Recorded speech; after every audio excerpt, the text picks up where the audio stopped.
మన తొలి వెలుగు ప్రేక్షకులందరికీ నమస్తే.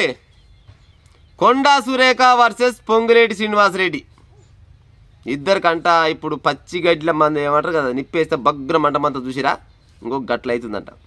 ఏమక్కరకు అవుతుందంటే దేవాదాయ శాఖలో పొంగులేటి జోక్యం, అధిష్టానానికి కొండా సురేఖ దంపతులు ఫిర్యాదు. కానీ కొండమూరులు ఏం చెప్తున్నారంటే మాకు ఓల్తోటి పంచాయతీ లేదని ఆయన చెప్తుండు ముచ్చట. పేపర్లు అట్టిస్తారు ఇట్టిస్తారు, కానీ మొత్తానికి మాత్రం పొంగులేటి శ్రీనివాసరెడ్డి మాత్రం ఆయన దాంట్లో ఏలు పెడుతున్నట. ఇప్పుడు సమ్మక్క సారక్క జాతర జరుగుతుంది కదా, ఆ జాతర కోసం ప్రభుత్వం 71 కోట్ల రూపాయలతోటి నిధులు కేటాయించి అక్కడ ఏమన్నా గట్టిన లోత్పాతులు ఉన్నా యోగక్షేమాలు ఉన్నా చూసుకోమని కొండా సురేఖకు అప్పచెప్పినట్టు సమాచారం ఉన్నది.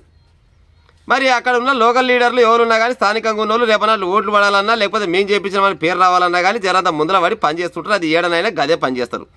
కానీ ఈయన పొంగులేటి సీనయ్య ఈయన పోయి అంట నేనున్నానని ఈయన మనుషులకు ఈయన ఆయిబాయికి ఈయన చుట్టాల పక్కాలకు కాంట్రాక్ట్లు ఇచ్చే ఉపాయం చేస్తున్నారట. మరి అక్కడ ఉన్న కోపం రాదా ఎంతో కొంత?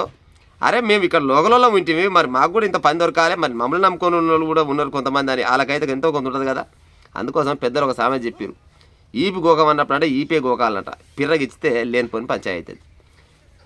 ఇప్పుడు పొంగులేటి సారు నువ్వు చేయాల్సిన పనులు చాలా ఉన్నాయి, నీ పనులన్నీ పక్కకు పెట్టి పోయి ఇక సమ్మక్క సారక్క కాడికి పోయి గాలి చేసే పని కాడ ఏమాకరికి ఏలు పెట్టవలసి వచ్చింది.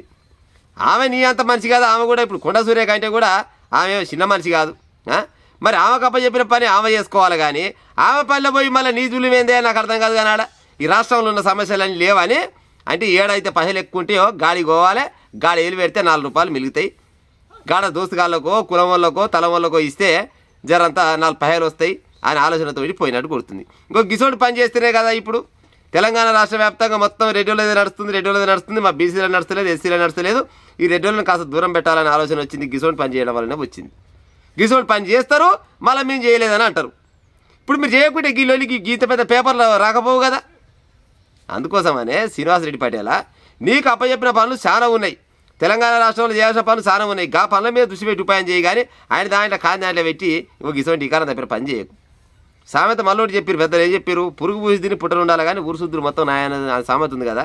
నీ పని నువ్వు చేసుకోవాలి అంతేగాని ఉత్తప్పు నేను పోయి కొండ సూర్యక దగ్గర పోయి ఆమె చేసే పని కాడ నీ జూలు మేందే నాకు అర్థం కాదు. కానీ ఆయన అక్కడ ఉన్న వాళ్ళు అనుకుంటారు నేననే ముచ్చట కాదు కానీ